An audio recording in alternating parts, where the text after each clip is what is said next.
And then you tried it during the pandemic? Yeah, and it did not work. How many times did you do it? About half a dozen. Half a dozen. Okay. And you just what about it made you not fuck with it? It's very adversarial to the audience in a way that improv isn't, and that's kind of cliche that both art forms talk about audience participation a little bit different.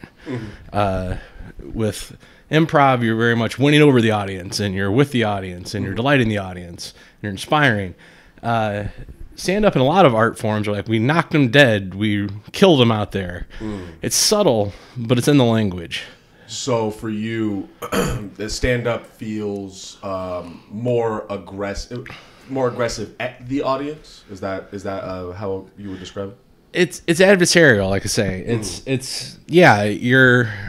The audience is really in an improv show mostly there saying, "I'm going to have a good time. I know this is all made up." Improvs are stand-up sets, especially stand-up sets where other stand-ups are there. It's pretty much people cross their arms leaning forward like, make me laugh, I dare you. Yeah. And that's a very adversarial feel. I don't like that. That's interesting because for me, I thrive in that shit. Like it's when I go to an aggressive bar and I'm able to win them over, it feels so satisfying or like and I don't maybe it's just the competitive nature in me, but I have fun with the idea of that.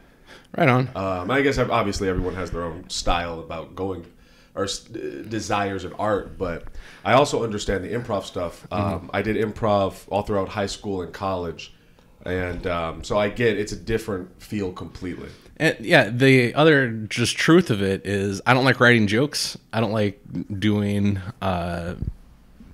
pre-written material. It's not something that appeals to me even in the slightest. Interesting. So stand-up is all about polishing that same joke until it does well, even if people have heard it 100 times. Right. And that's not your thing. That's not my thing. That's fair. What about acting? No. Again, scripted work doesn't appeal to me. Never has. Like keeping it loose, man. A musician. I grew up doing improv music like long before I ever got on stage as an actor or an improviser. Grew up in church playing drums, and there's no sheet music for drums in church music, at least not the Pentecostals and the evangelicals. Did you grow up in Illinois? No, I'm a kid from Ohio. Then when I was 22, 23, I upped stakes and moved to California. I moved to LA first, hated it. I hate LA to this day. Oh, excited. Why? And then I moved to San Francisco. I literally got 2 feet off of a Greyhound and said, yes, this is where I want to live. And later that day, I walked through Haight and Fillmore, like the lower Haight. I was like, I want to live here. It took me a few years, but eventually I lived there. What was it about LA that you didn't like versus San Francisco? San Francisco is tiny little place. Even it's a 7x7 little city, but most people live in like a 2x1 square. I think most people do if they don't have a car. I don't have a car, so San Francisco like made a lot of sense to me. LA is so spread out and it was a weird culture shock. Not weird. It was just flat out culture shock. Moving from Ohio, being a like anarchist, angsty kid. Going to Southern California and be like, wow, this is totally a different world out here. And I think that's part of why I didn't like it, but it wasn't me. I just didn't feel like I don't want to live my life in a car driving 35 minutes between everything. I feel that 100%. Like when I tell people that I moved from California out here, they're so surprised by that. They're why would you ever leave paradise? And it's not paradise. No. I have a friend who lived in Dana Point for the last like 17 years. Dana Point is literally perfect weather. It's the closest you can get to paradise on Earth. It's 72 degrees every single day at sunset. It rains like 2 days a year. It's right on the ocean. It's a beautiful place. But she moved to San Antonio and she's like so much happier. Why? Why did she explain why? A lot of reasons. One, she had a lot of baggage in Southern California. We all do. But there's a chance for her to start over. But she's like, the people are just nicer. Like, she lives in a walkable place now.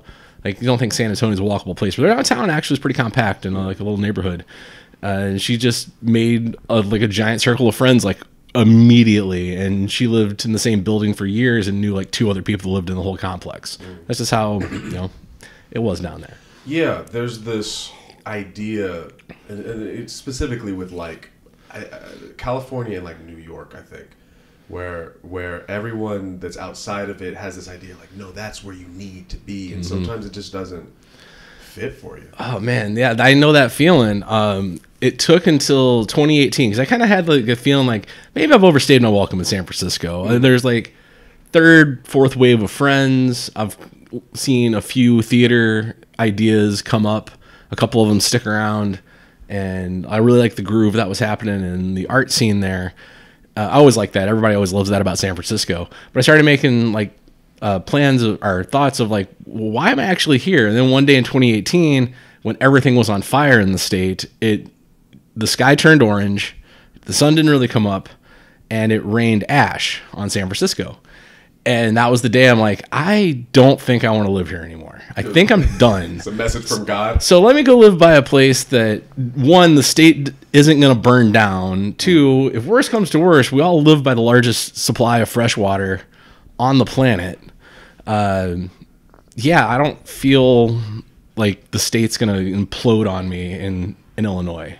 Chicago's got problems, don't get me wrong. Yeah. But the whole state isn't burning down. Yeah. That's with global warming and how things seem to be taken. Like I also, that was a big issue with me with California too. That we didn't have our own water supply. Like it's wild.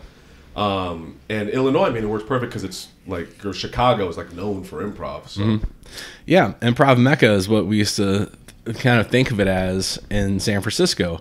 And it's weird, you get here and everybody's like, yeah, improv's cool. And but they're always talking about these other teams from New York and LA. Some San Francisco. Somebody just texted me, they moved to LA. And they're like, why didn't I move to San Francisco? The improv scene is way cooler up here. They were up there for a visit and they're like, yeah. Do you feel like Chicago is slept on in terms of improv? No, absolutely not. I think improv itself has been slept on. Interesting. But it's not, there's no mass appeal to it. That's the problem with it. Like improv works best in a live theater where there can be interaction even with the cheap seats. Like TJ and Dave, I think, are great examples. Like no matter how big of a show they play, they're not playing to a television camera. They're playing for each other and the people in the crappiest seat at the very back of the room that barely got any waitress service that show. I heard about them when I was waiting for the open mic that we met at. TJ and Dave, who are these guys? Because they had a big ass audience. So this is one of the things I think we're going to talk about. Inside the improv scene, especially the Chicago-centric improv scene, they are legends.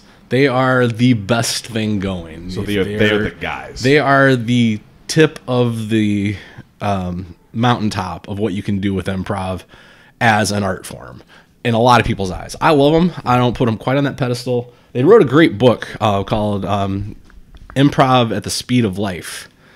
I don't remember who put that out. Sorry, man, I'm listening. I don't have that one. But I did actually bring some books. Get the fuck out of here. Oh, I'm excited. I did. I brought a few things for you, some surprises. Sorry, man, Oh, that's all right. Like I say, if I don't interact with your cat directly, I'll be fine. Yeah. That's a short hair, too, so I might even be fine that way, too. But if it was a long hair, my face would already be swelled up, and I'd be asking you for allergy meds. I don't want to kill you in my apartment. Oh, she got a whole stack of books. Yeah, I brought some books for us. But they wrote, anyway, TJ and Dave, to finish the thought, you might know one of them from the Sonic drive-in commercials.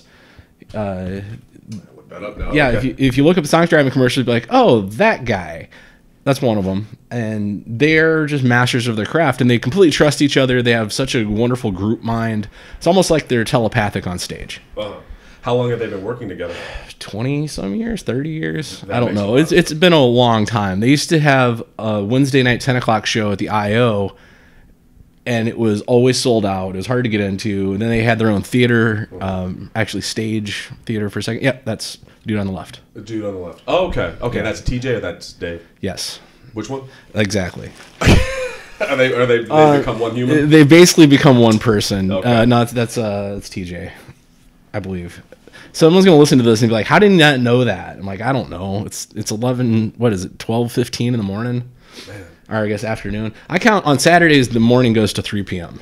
That is respectable, sir. If you order a Bloody Mary before 3 p.m., you're fine. If you order a Bloody Mary after 3 p.m., you shouldn't have ordered that. So it's one of the things I've been. So I moved here from California. It's been about 7 months, and I started this podcast it started off like Monday morning podcast, with Bill Burr, where he's just talking at himself. Started like that, and then I got really lonely, and I wanted to like make friends and have an excuse or whatever, and so I started talking to comics, and then I realized that there were two stand-up comedy scenes. There was the North Side and the South Side. Oh yeah, and then somehow improv just kind of went past my radar until Izzy wanted me to come with her to that open mic. And then I was like, oh shit, there's a whole other, because I didn't recognize anybody, I didn't know anybody there. Sure. It's like there's a whole other scene that now I have to start tapping in there, because I've been fascinated in hearing the different philosophies of each scene and how they all interact. And when it comes to improv, how do I word this? How do you feel that the stand-up scenes view improv? And how does improv view the stand-up scenes? Because they seem pretty segregated. I think for the most part, they are, but it's easier, at least to me, to envision them as Venn diagrams. Okay. So you just have these circles that inside of it say improv and stand-up. And inside that circle, there is two overlapping circles that kind of overlap the improv one as well. It's North Side Chicago, South Side Chicago scenes. And then the improv bubble isn't really a circle, it's a bubble with a bunch of other bubbles inside of it. Every school has its own unique perspective on how a thing works. And they're all derivative. So if you'd indulge me, the books I brought, I actually didn't bring them to leave them here, but you can borrow them if you want. I have no problem loaning them. No, but these, if you start with the one in the middle, the Viola Spolin's Improvisation for the Theater, that's the one you're holding. Oh, okay. Yeah, this is, at least in my opinion, the textbook of how improv started in America. Viola Spolin wrote this book. This is the 3rd edition. I think there's like 5th edition now. But she is the mother of Paul Sills, who founded Second City. So Second City Improv came from this philosophy of we use improv as a tool to polish our stagecraft. Like if you're going to be an actor, you need to be able to move around the stage, inhabit the character, and learn how to interact with other players in interesting ways. All of this stuff is based on her teacher, Neva Boyd, who worked for the U.S. government in the 30s and 40s, teaching kids social skills, especially immigrant children. So invented all these games, and Viola Spolin said, hey, I think these could be applied to the theater, and that's how what we think of as game in theater and like character work, all that comes from. A while later, after that starts, there's a guy named Del Close, who's a hippie, eventually junkie, moves to San Francisco and starts this thing called The Committee. And The Committee is very political, very much satire theater. But through the course of that, he invents something called The Herald and starts like, hey, improv can be its own thing. Improv doesn't need to be in the service of doing theater. While that's going on over in England, completely independently, there's a guy named Keith Johnstone who says, hey, you can just make up plays. You can just spontaneously write, and that's okay. That will work. So he developed an entire school of that. That became theater sports. Comedy sports is kind of a derivative of that. Don't ask them about that. They don't agree. But it's all the same idea. So now you have short form game stuff. Now we're making up entire plays. Now we are only using it to craft sketches. So Second City's whole thing is we will do our sketch show, then come out and do improv. Based on the reactions to that improv, we will take the best of, go make that sketch. That became Saturday Night Live. That became like everything you think of as like modern sketch comedy derives from that school. Versus the Del people, which is my camp, ultimately. I don't agree with Del Close on almost anything except this one truth. Improv in and of itself can be the thing. Like, that's the art form. We should be able to show up, not know what to expect. All of a sudden, we see something that we weren't expected. Del always said our job's to horrify the audience, to get them to a point of like, I have never seen that and I'm slightly uncomfortable. Mm-hmm. And I really love shows that do that. You have a very clear passion for this. Yeah.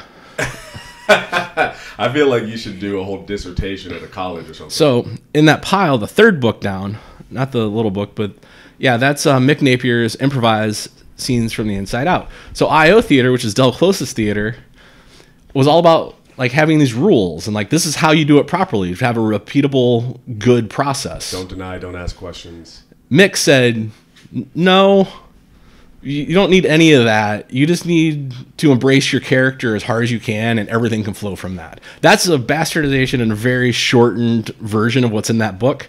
But it's still, he opened the annoyance, and that's the philosophy about improv I subscribe to the most. So you're in the character camp. Your character has a thing. Your character has a point of view. There's something that is them, and that is from the moment lights up. The moment you get this suggestion, bam, you hold on to that for dear life, and you expect your scene partner to do the same. And if you both do that, you can do anything. We did that on our set. You grabbed onto Grandma immediately, and I was like this happy-go-lucky kid who was just happy to get a letter. Yeah. And everything I did was like this happy-go-lucky, and everything you did was like old Grandma. Yeah. And as long as we held on to that, the audience ate up every bit of it. So, yeah, with that, for some context, we met, what has that been, 2 weeks ago? 2-3 weeks ago. Yeah, time is meaningless post-COVID for me. But we met 2 or 3 weeks ago at they call it an open stage. Yeah, the open stage at the Annoyance Theater. Yes. And I haven't done improv since I was like 24, and I'm 30 now. And so admittedly nervous about it, just because, you know, it's not like, obviously it's not like stand-up where if I fuck up, that's on me. I don't make anybody else look bad, but there's this fear that can come of like getting on stage and ruining a scene for somebody else, especially because it was your time. And I shook my head a little bit there. Yeah. No, I always make that face when everybody brings that up. Well, that's one of the beautiful parts about improv. If you approach it from the perspective of everything is a gift, everything if you're assuming your partner is sinking into their character and everything they do is a gift from that, unless you're specifically like going and sitting in the audience and ignoring me or just saying no to everything I'm saying, there's not really a way to mess it up. It's anything can just spawn something else. No matter what you say or do, there's not really a way to wreck it unless your intention was to, I'm going to shut this down. Right. If you leave the theater space, that is ultimately saying no to everything. Right. This it's funny because even in your philosophy, I feel like I'm really seeing a distinct difference in vibe of stand-up versus improv, in that improv sounds like it is rooted in positivity and stand-up comedy is rooted in negativity. Would that be something fair? I believe third book down on there. It's the little tiny one. Ooh, it's good segue. Jill Bernard. Yes. Yeah. Jill Bernard's with apostrophe S. I couldn't remember if she just put that. Anyway, Jill Bernard's small, cute book of improv, the 10th anniversary edition. This actually says 4th edition. But this book is, she didn't number the pages, bless her, she didn't. I think 20 pages long. But this is, Jill Bernard has a one-person show. She's out of Minneapolis called Drum Machine. And Drum Machine is her and a drum machine. And she makes up an entire musical. I've seen her do it with a live drummer as well. But her entire philosophy there is all being small and cute and like approaching it very much with a child's eyes.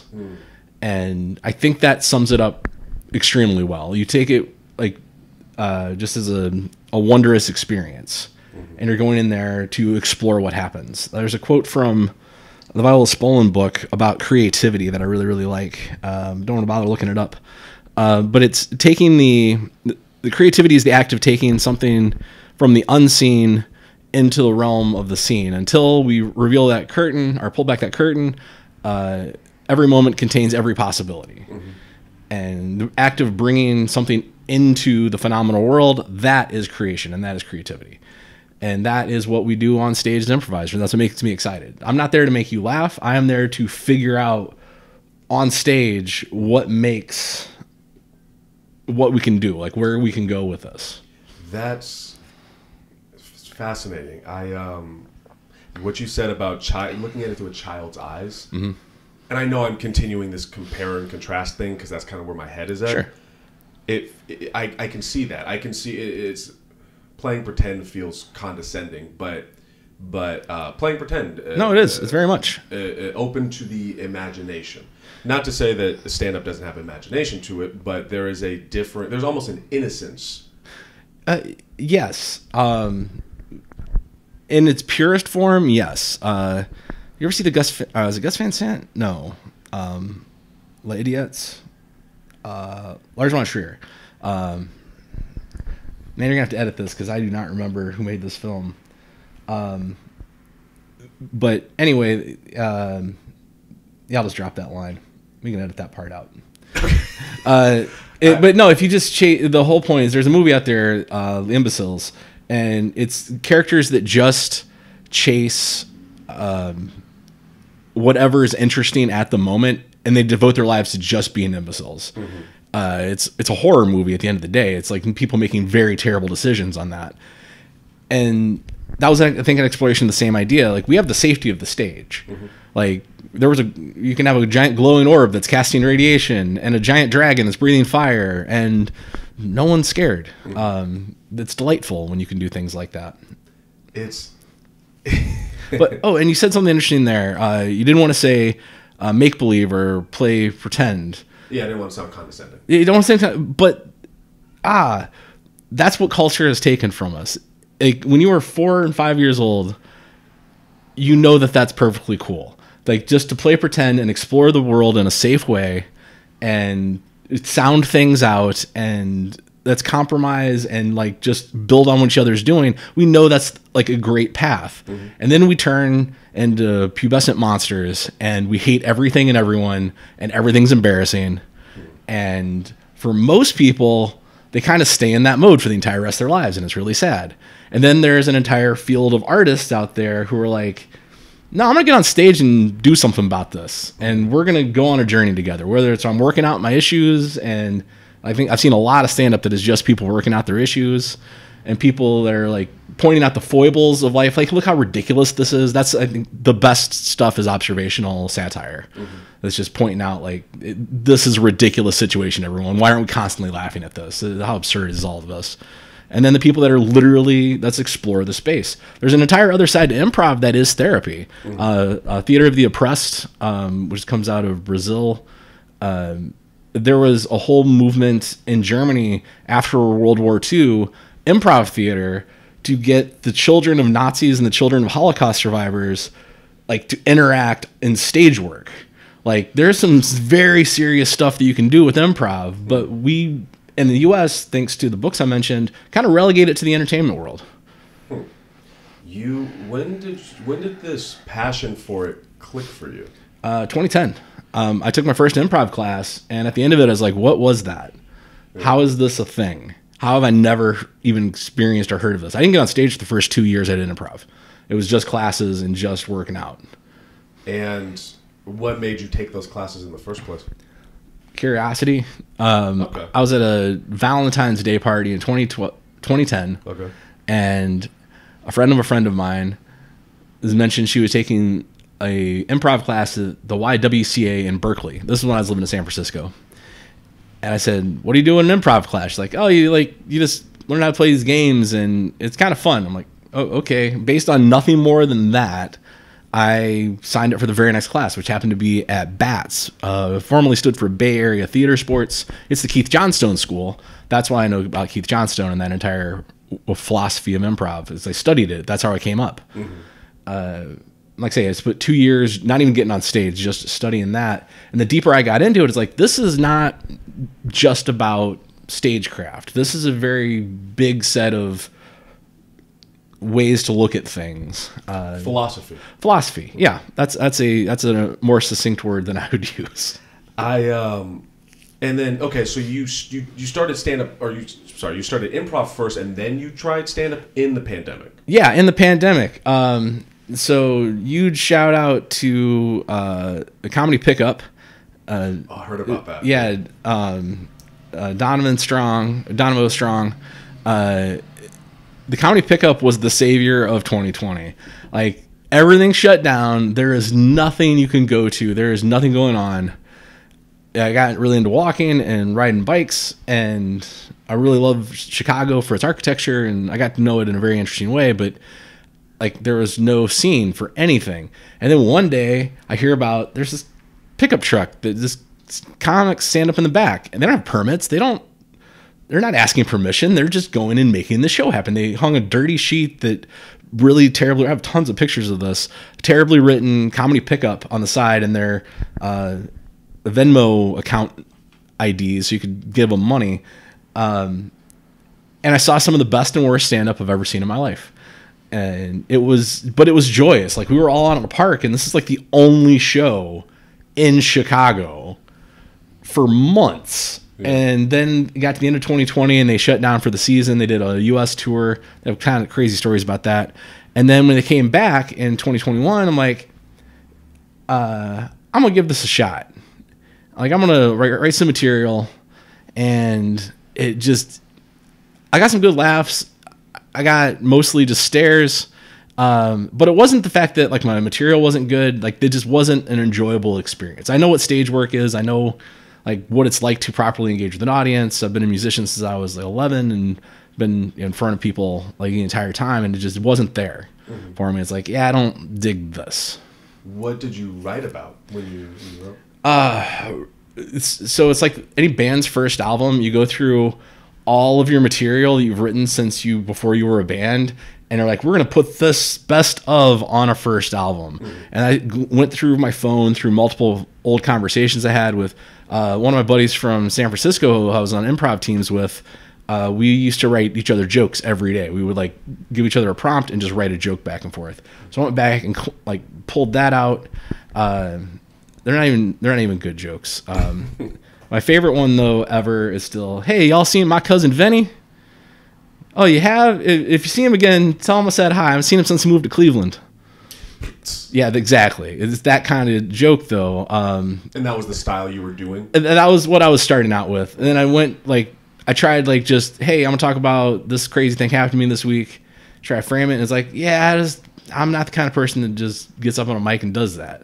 That's not my thing.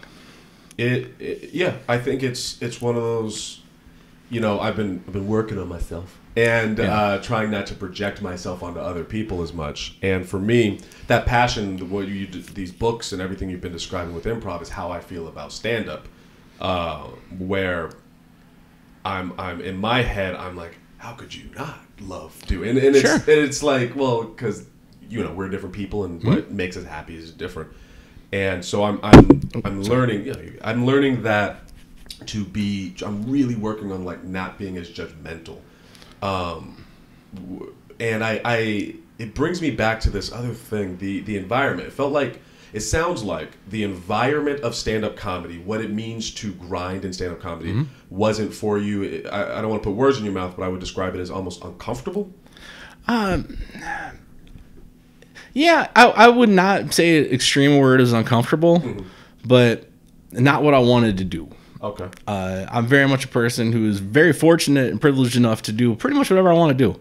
Like, I want to get up in the morning and eat a hamburger, I'll get up in the morning and eat a hamburger. It'll be vegan because I'm vegan. But if I just want to get up and eat one, like, there's no rules to this. If I want to have pancakes at 2 a.m, I'll eat pancakes too. I'll do whatever I dang well please. If I just want to go to Indianapolis, I'd have no intentions of going to Indianapolis. But if I did, like, there's nothing to stop me. I'd put doing stand up in the same boat as like, yeah, I don't really have a reason to go to Indianapolis. Yeah, I get you. It's funny because the environment, I mean, I grew up in theater and improv and stuff. That's what I started with before stand up. And when I went into the annoyance, I guess you would not use the word uncomfortable for your experience in the stand-up community, but for me, I was really uncomfortable. Okay. I'm still sussing out what that is. I'm gonna go. I plan on coming back to the open stage eventually, but I'm trying to figure out like what it is about that environment that made me so uneasy.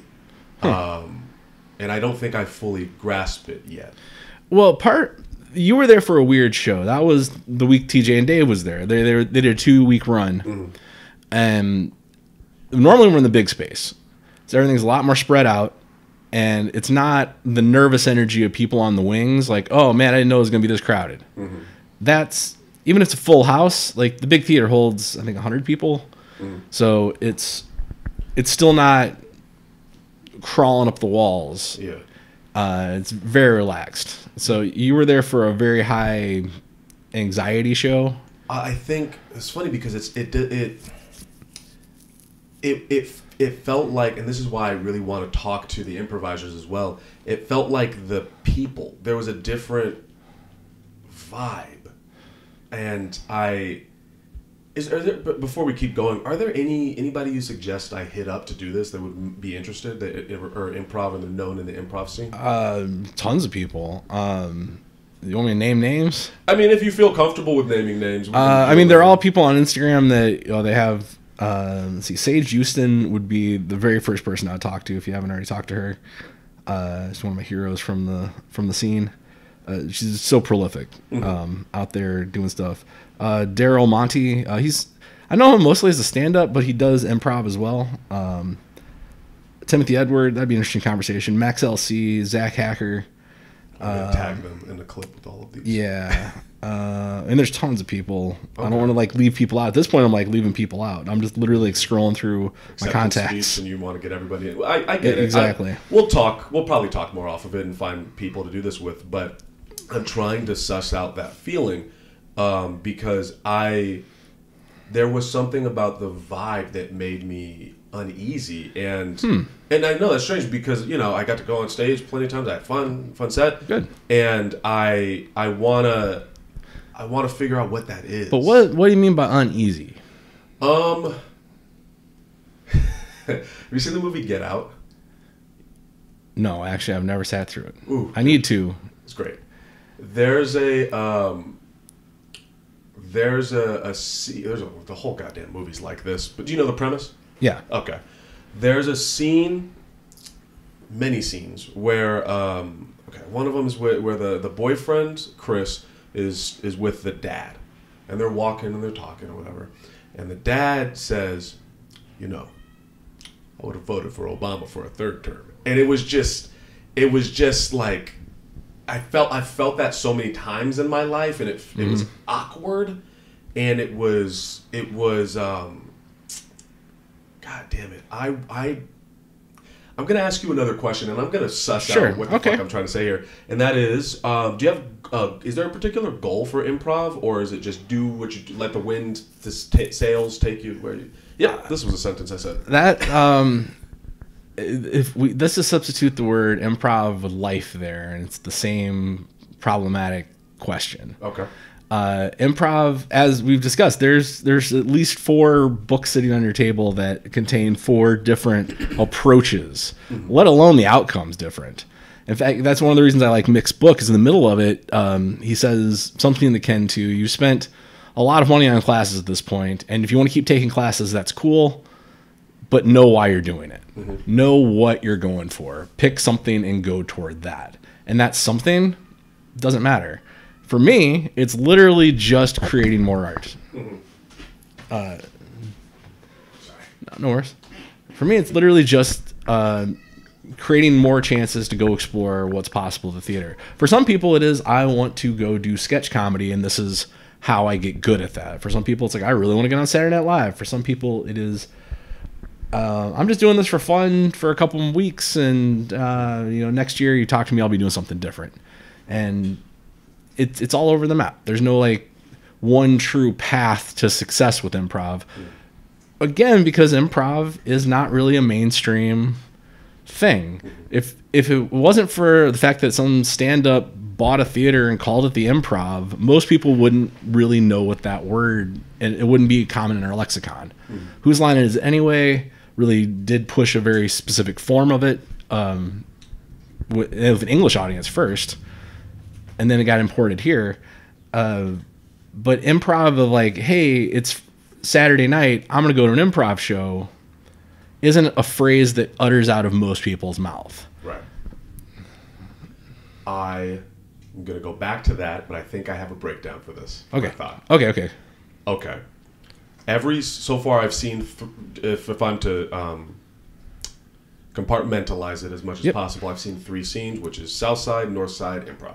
Sure. And there's Logan Square, but it's mostly on the North Side. Yeah. Well, all 3 scenes, I get, there's comfort and discomfort with all of them. So in the South Side, I feel comfortable because, everyone looks like me. I get it on a cultural level when people are talking. There's just stuff that I intrinsically understand, and there's a warmth there.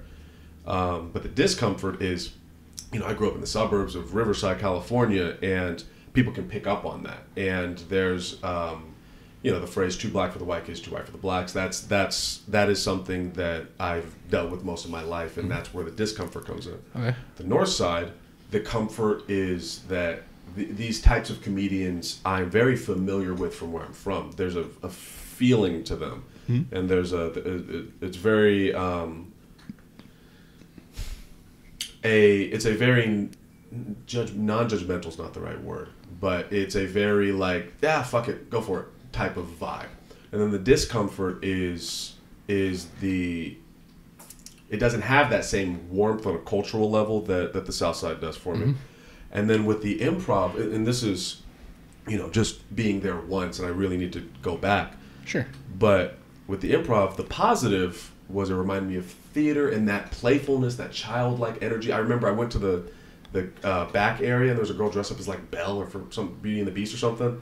And I was like, okay, yeah, this is familiar. This willingness to play is there. But then the discomfort felt almost like going into.